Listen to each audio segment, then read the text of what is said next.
Hello, I'm Adam from WhatCulture.com and welcome to How WWE Should Have Booked, where I look back at infamous WWE misbooking opportunities and talk about how I would book them differently because I'm a smart ass. Right, okay, so cards on the table. I'm a little nervous right now. We've teased this one for a while. We sort of doubled down on the whole hubris thing, and my gimmick is that I'm sort of smug. So if I fail at this, there's no coming back. There's no coming back for me. Sam will just take me outside and put 2 in the back of my head and replace me with Pacitti. And some of you think you want that, but you don't. You don't. So by doing this video, I've sort of put a massive target on my back, but as long as nothing bad happens, we'll be fine. Right, the invasion. The single biggest missed booking opportunity in WWE's entire history. And to be honest, I'm not sure why everyone's been requesting this one so much, because when I first saw the angle, I was only 13, and I thought it really wasn't that bad. Not so fast, Adam. Who's that? You really think the invasion wasn't that bad? It was literally the worst thing ever. Oh, hey everyone, it's Brian Zane from Wrestling with Regret. That's right, kids. But enough of the pleasantries. Look, I know you normally kill it with this fantasy booking gimmick of yours, but I can tell you're gonna drop the ball with the invasion. So in response, I'm gonna stage a little invasion of my own. You don't mean? That's right. As of right now, Wrestling with Regret is invading What Culture Wrestling, and I'm not coming alone, Jack. Now, I couldn't get the recurring characters like Mike the Maleficent Love Machine or Lou Albano or Jim Cornette. They were too busy for this, but I was able to get some of my one-off characters like Claude the French supermodel and the guys from the boardroom scene in my Grandmasters of Wrestling review, but those guys are still very valuable. So wait, you're an established brand, but you're not bringing all of the characters that people really like. Yeah, I can see how that would be annoying. I mean, is that really all you've got? Nuh-uh, I got an ace up my sleeve. Bob Orton Jr.? What? No. I've recruited Adam number 2 to join me in my fight. What? Hi. Adam, how could you? Dunno. No, wait, sorry, I'm confused. You've got nothing to do with Wrestling with Regret. Yeah. No, wait, your presence in all of this is just going to make it Adam versus Adam, and that's just how it's always been for ages. With Adam number 2 at my side, it's only a matter of time before I take over What Culture Wrestling, and then, excuse me 1 minute, hello? I'm switching sides back. Good? What's going on? What? You changed your mind? You're going back? Come on, you can't do this to me, man. You were supposed to be a big part of this. I made t-shirts and everything. Oh, you're gonna pay for this. You know what, fine. Even though all the fates in the world are conspiring against me, I'm still gonna push through to this invasion to the very end. I can't help but feel that this is an allegory for something. I don't know. Look, if you'll excuse me, this is all very confusing. I don't know who's betraying who, and to be honest, I'm just gonna stand by and not treat you as a credible threat. I'm Adam Pacitti. Yes, you are. So, on with the booking. Hold up! What now? It's Grim from Grim's Toy Show, and we're taking over What Culture. Me and Brian are gonna run wild here. Oh God, it's an alliance. We are going to invade, raid, and rule this channel. Hold up. For the purposes of this video, Grim's Toy Show can be part of the invasion, but he will be owned and operated by me. Wait a minute, Adam Pacitti's gonna be in charge? Why would Adam Pacitti be in charge? He doesn't know anything about what I do, what I say, or what I stand for. That would be too stupid! Well, yes, but look, I'm wearing an extreme Grim's Toy Show hat, so... Adam, so it's just Adam versus Adam again! Does anybody even know who I am or what I do over here? Spoiler alert, Adam Pacitti has never been involved in my channel, knows nothing of what I do, and this entire thing completely compromises my crappity crap! Well, we have to make sure that your content is in line with ours, so make sure you don't curse or shout too much. I can't even curse! I like to curse! I'm suing for misrepresentation. So wait. Who am I fighting here? Okay, well congratulations guys, you've made me really hate the invasion. I can see why everyone's been requesting this video, because it was a fantasy booker's paradise. All of these great matches that people wanted to see, all these collaborations, and it's just turned into a big, stupid mess. It turns out the only big stars in it were The Rock versus Stone Cold. That's how it ended, and it was just the McMahon family infighting once again. Congratulations. So why did this happen? Well, it turns out that all of the big players had contracts with Time Warner, you know, fat contracts that basically was paying them a lot of money to do precisely nothing. So they were happy to wait at home while this whole mess regurgitated itself on TV. Yeah, only Booker T, DDP, you know, the lower mid-carders, those guys were ready to come to work straight away. I mean, it would cost way too much money to bring in all the top players at once. So, to be honest, rebooking the Invasion's easy. All you have to do is wait a year. Easy peasy, done dusted. Wait, cool your jets, Turbo. Hello again, Brian. Look, I have one rule with this fantasy booking of yours. You have to have everything wrapped up by WrestleMania 18. You can't wait till the big stars' contracts run out. You have to work with what you've got. Right, okay. You know what? Fine. Let's do this. The Invasion. It failed because of an over-reliance on villains that had nothing to do with the people invading and a severe lack of star power. And I can do it better.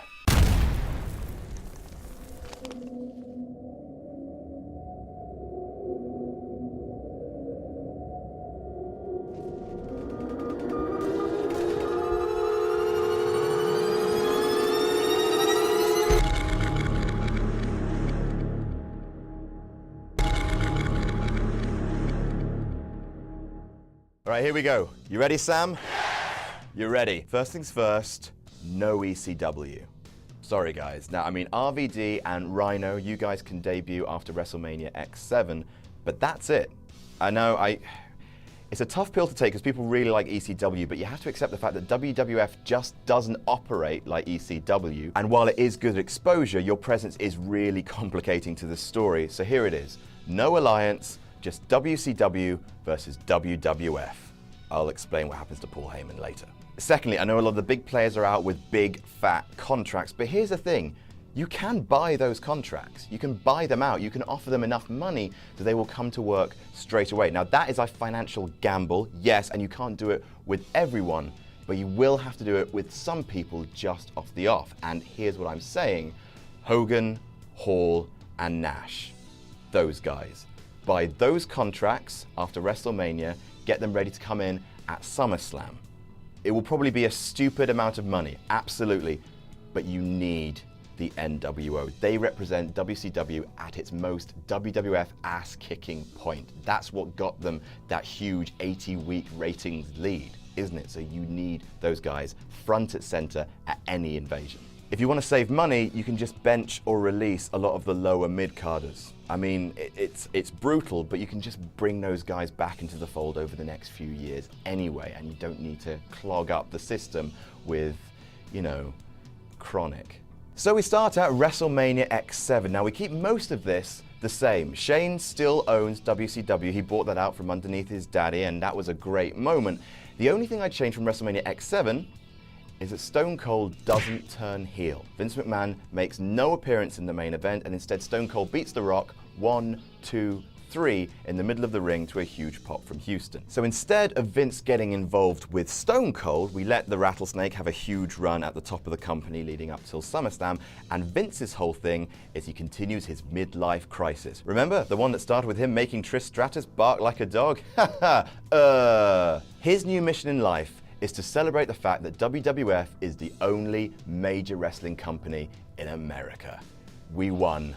We beat WCW. After being humiliated by Shane at WrestleMania, Vince needs this. He needs to gloat about something. So out he comes at the beginning of Raw, you know, walking like he does. He grabs a mic and says, I didn't win last night, but that was a small battle. You know who won the war? Vincent Kennedy McMahon. McMahon's crush their competitions, and I crushed WCW. And then, here comes the money! Out comes Shane O'Mac, and he's like, yeah, you crush your competition, do you, Dad? Because I sort of remember being your competition, and I whooped your ass like WCW whooped your ass for 80 straight weeks. Triple H appears, beats Shane down, and gives him a pedigree on the metal at the top of the rampway. And Vince stands over him saying, I have only one son, and that's Triple H. The Game! The main event of Raw is a #1 contenders match, The Rock versus The Undertaker for the WWF title at Backlash. Austin comes out, celebrates with his belt, the Smoking Skull belt, and makes a point of saying to The Undertaker, you ain't scaring no one with that punk-ass biker look. And that's the bottom line, because etc. So The Undertaker is frustrated and, owing to a referee bump, wins the match, giving The Rock 2 last rides in the process after the match. The Undertaker begins to turn heel. Then The Rock leaves, I think to shoot Mummy Returns. Great movie. And the Backlash card looks like this. The main matches are Shane versus Vince and Triple H. They win. And Austin versus The Undertaker. Austin retains, and Undertaker looks very, very cross afterwards. Vince comes out to gloat about his victory over his son. He lowers a motorbike from the ceiling and sits in it just like Eric Bischoff did back in the day. He gloats about how he's the all-powerful. He's starting to lose it just a little bit. Y2J comes out and says, I've seen all of this before. Baby! I've seen exactly what ego can do when it's allowed to flourish at the top of the card. Vince takes exception to this and sets his lapdog Triple H on it. Triple H said, yeah, Vince, I sort of wanted a title shot. Could I maybe have it? And Vince is like, yeah, you'll get your title shot, but just get him.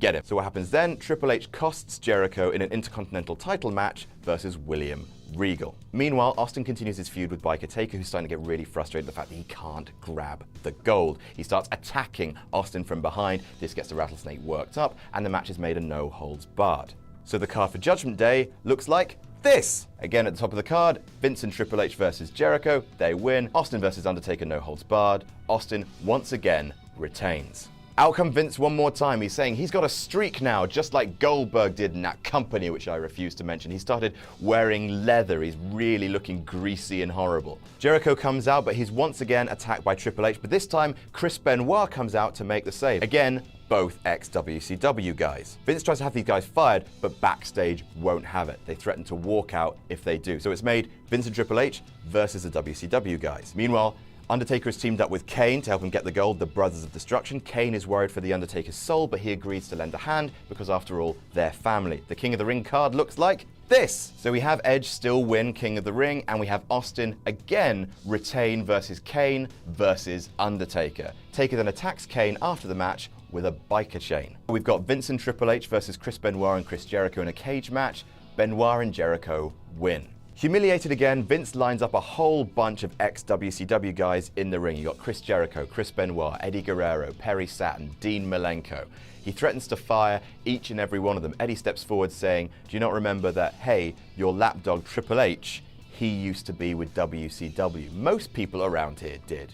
You can't just make wrestling all about your family. You didn't invent professional wrestling. Vince, on the other hand, he sees it a little bit differently. He is the king of wrestling, and like any other king, he expects his subjects to be loyal. He tells each and every one of the ex-WCW guys, I won't fire you, but only if you kiss my feet. Eddie Guerrero steps up to do it, but of course, low blows Vince. Everyone from WCW stands up, picks up Vince McMahon, and throws him out of the ring. Next week, Vince screams to all the people who manhandled him, "You're fired!" He says, there will be no WCW. It will be like that company never existed. You're fired, everyone's fired, I'm fired, that makes no sense, but you're fired. WCW never happened. And of course, what this angle's just doing is giving exposure to all these WCW guys because we'll need them later. They're all fired, but they file a lawsuit against the company for unjust dismissal. Makes sense. In the end, a match is agreed to. Triple H, who's really starting to get annoyed at being in the middle of all of this, versus Eddie Guerrero. If Eddie wins, the WCW stars can come back. If not, they are all fired for good. Meanwhile, Edge cashes in a title shot owed to him by winning King of the Ring, which they just forgot about, and he's also been having problems with his brother, Christian. So the fully loaded card looks like this. So Triple H versus Eddie Guerrero, jobs on the line. Eddie lies, cheats, and steals his way to a win. And then you got Austin versus Edge. Austin retains after Christian accidentally costs Edge the match. So next night on Raw, Vince is berating Triple H for not being able to get the job done versus Eddie, when suddenly, if you smell... So The Rock has returned and he's got his sights set on one thing, regaining the WWF Championship from Stone Cold Steve Austin. There's a #1 contenders match, The Rock versus Triple H, which The Rock wins. Triple H loses it, goes backstage, trashes his locker room. He's had enough. Vince decides to recruit the Big Show to help beat some manners into Triple H after all this time. You're no son of mine, says Vince, the fickle bastard. Kane and The Undertaker's rivalry, meantime, has gotten worse. Their brawls are just trashing backstage, and it's ruled there's only room for one Brother of Destruction in WWE. A Buried Alive match is sanctioned for SummerSlam, and that card looks like this. Triple H beats Vince in the Big Show. Kane beats The Undertaker, burying him alive, and The Undertaker vanishes from TV for a while. And then finally, The Rock versus Stone Cold Steve Austin in the main event. And those two guys are beating the absolute Jimmy out of each other. They are clotheslining each other. Finally, they clothesline each other. Bang, they're down in the middle of the ring. Neither of them is moving. When suddenly, Scott Hall climbs over the barricade. Everyone's like, that's Scott Hall. And Scott Hall just looks at the ring, and then he's joined by Kevin Nash.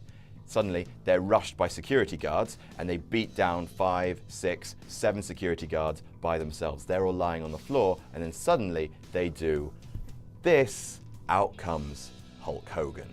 And the NWO just stand there. Finally, Rock and Austin have got to their feet by this point. They're just looking at them, and then they rush the ring, beat both men down. They beat up the announcers, they beat up the timekeeper, they beat up the referee, they tear the announce table apart. They spray WCW in the middle of the ring, and finally, out comes from the crowd, Eric Bischoff. He looks around the ring, gives that smug old grin, you know, like I have. He grabs a shoulder camera, smacks Austin with it, then looks at it and says, "Did you think we were just gonna go away, Vince?" And then smiles. So Raw begins with Vince. He refuses to let anyone from the NWO in the building. He replays the clip of Eric saying, "Do you think we were just gonna go away, Vince?" He explains, Shane McMahon, his own flesh and blood, sold his share of WWF and of WCW to Eric Bischoff. Vince says, "I got it under control, there will be no invasion. Tonight we're going to have a rematch. The Rock versus Stone Cold Steve Austin for the WWF title. You people get your rematch." He turns around, DDP's run in, bang, hits him with a diamond cutter, then legs it. And this happens for the rest of the night. WCW guys ruining WWF's shit. Lance Storm super kicks his old Thrill Seekers partner Chris Jericho. Booker T runs in on a Dudley's match. Billy Kidman hits Eddie Guerrero with the European title. You know, it's chaos night. What's going on? Then finally, we get to the main event, and of course, the NWO run down again. They ruin the match. They beat them up 3-on-2 again. But then Triple H piles in to help The Rock and Stone Cold Steve Austin. Suddenly, it's 3-on-3. Triple H, The Rock, and Stone Cold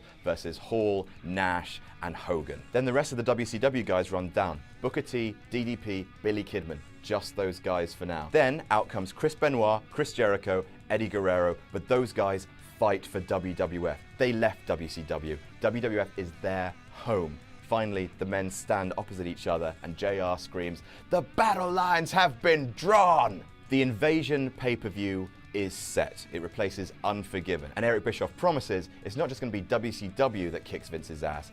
He's going to kick Vince's ass. Well, not him specifically, but he challenges Vince McMahon to a street fight. Vince McMahon accepts, saying, "I can't wait to paste your ass all around this ring."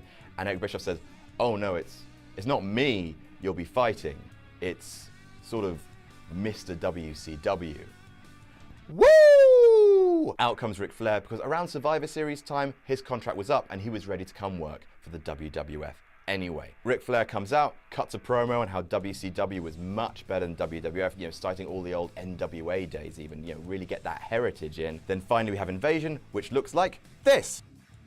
So, Lance Storm beats Chris Jericho for the IC title, Booker T and DDP beat the Dudleys for the Tag Team Championships, Ric Flair beats Vince McMahon, and the NWO beat Triple H, Rock, and Austin because Triple H switches sides. Now I know I promised no sloppy betrayals, this is the only one, Scout's honor. Because it's the only one that makes sense. Why would anyone leave WWF for WCW after WCW just ran itself into the ground? You know, the company couldn't survive by itself, so why would they chance their odds on an invading WCW? Instead, the only reason Triple H leaves is because he was being mistreated by Vince, by his family, who never delivered on any of his promises. So Triple H says, next night on Raw, "Do you know why I did what I did? Because you know the only wrestling family I actually have? The only guys who stuck with me through everything, the only guys who never let me down? It's the Clique." With his best buddies, Kevin Nash and Scott Hall, Triple H officially joins NWO. And X-Pac completes the set. He brings the light heavyweight title over to WCW, renames it the Cruiserweight title, and splits off from X Factor. That tension has been building ever since X Factor lost their titles. Invasion's just happened, and if it's anything like the frankly, much worse Invasion pay-per-view that actually happened, this will rake in serious coin. Okay, the Invasion pay-per-view, the bad version, raked in $10 million just by itself. So if it can get that, then I think we've got a bit more money to throw around and we can maybe buy out one more contract. And that contract's going to be Goldberg. And trust me, yeah, Goldberg is expensive, but he's worth it. So the Invasion pay-per-view was a great night for WCW, and Eric just can't resist gloating. He gets all his guys together with all their new gold. We've got the light heavyweight title, now the cruiserweight title, we've got the intercontinental title, the tag team titles. Bischoff brings out Triple H, he brings out Shane. He says, we've got both of your prodigal sons right here. I've got almost everything I've ever wanted. The problem is, I don't want half your company. I want everything. So he brings out Vince McMahon and says, Vince, I've got a proposition for you. You think you can beat WCW? How about this? Survivor Series, 5-on-5 elimination tag match, winner take all. The leader of the winning team, they control the WWF. So Vince McMahon is like, no, that's a stupid plan. Why would I risk my company? And Eric says, I thought you might say that. And then suddenly Triple H turns around and pedigrees Shane McMahon. After all, they've got everything they wanted from the guy, so they punish Vince McMahon's son in front of him. And Vince, because he's slowly turning babyface, is like, get your hands off my child, thanks. So Shane McMahon is left lying in the middle of the ring. Eric makes everyone else leave, makes everyone leave the ring, and then just as Shane McMahon is rising to his feet, he turns around, and guess who slid in the ring? Goldberg. BAM! Bam! Bam! Bam! Goldberg spears Shane McMahon out of his trousers, and he picks him up, jackhammers him, busts him open with rights and lefts. Goldberg just keeps hitting him and hitting him and hitting him until eventually Vince says, all right, you've got your match. Just please stop murdering my son. And Eric says, thanks, Vince. Smug old grin. The final image of the night is Vince cradling his bloodied boy. Babyface turn confirmed. So we've got Survivor Series. That card looks like this.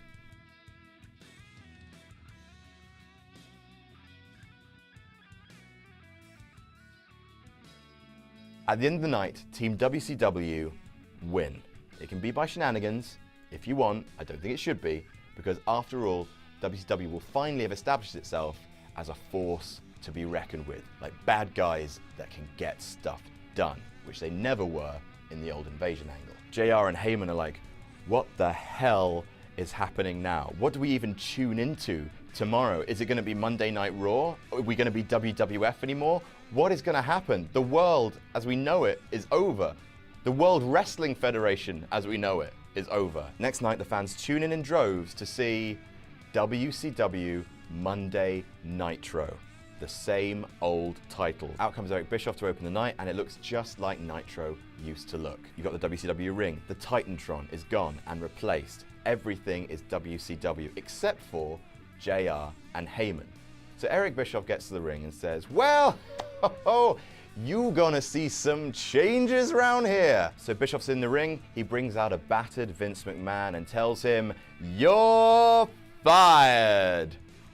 He announces some changes to the calendar. It's going to be Monday Nitro and Thursday Night Raw. But Bischoff tells the fans not to worry. He's not going to change everything. You know, he's going to let JR and Heyman still call the action on commentary. But then he says to Heyman, Heyman, I like your moxie, kid.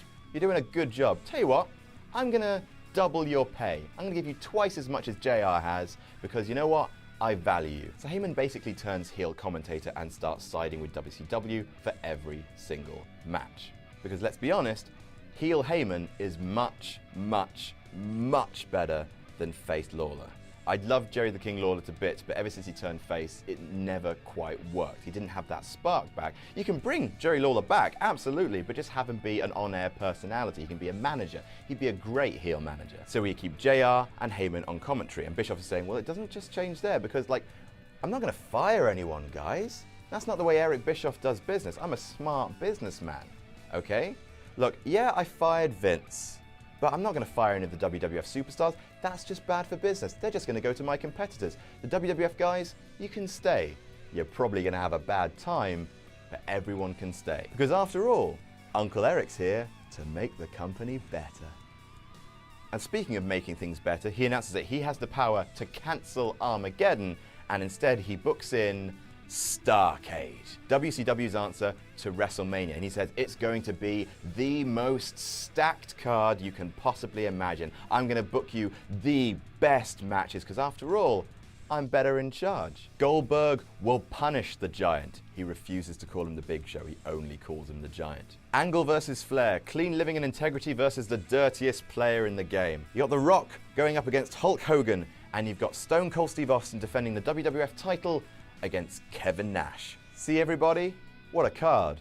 Uncle Eric cares. Smug old grin. So the weeks progress before Starrcade, and Uncle Eric says that he cares, but it's clearly obvious from the way he books things that he's favouring the WCW guys. He weights everything against the WWF guys against their favour. He repeatedly goes against not just WWF guys, but ex-WCW guys like Chris Jericho, Chris Benoit, The Big Show, all the guys who left him, and he's basically running amok. So a few weeks before Starrcade, he stands in the middle of the ring and says, "No force on earth can stop this invasion, no man alive." Lights go out. Then we see on a Titantron some creepy images of graves and smoke and the moon and 3 little girls or something like that. And then a creepy voice says, "He's back." Gong. Out comes The Undertaker, led by Paul Bearer. He's returned to his dead man persona. And JR bigs it up. He is the spirit of the WWF. He has returned to haunt WCW. Undertaker grabs Eric and hits him with a tombstone pile driver. Next week, the final show before Starrcade, Eric realizes, he can't beat The Undertaker by himself, so instead, he needs to bring in a similar creature of the night. He brings in Sting. Now, I know we have a lot of problems with Sting, because Sting refused to come to the company because of the way they treated WCW guys. But seeing as this is a less ego-driven angle than the Invasion angle was, hopefully we can coax him over to the WWF. So Sting comes out in eerie darkness, out comes The Undertaker, Sting points the bat at The Undertaker, Undertaker cuts his throat.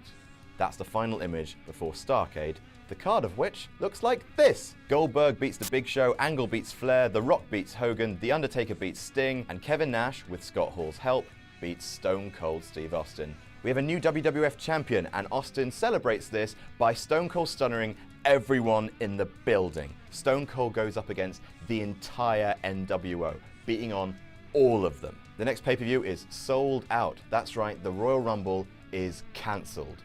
Boo! Nuclear heat on Uncle Eric, who thinks, hey, I'm just doing what I think's best for business, guys. Austin's going up against the entire NWO, so the match is made.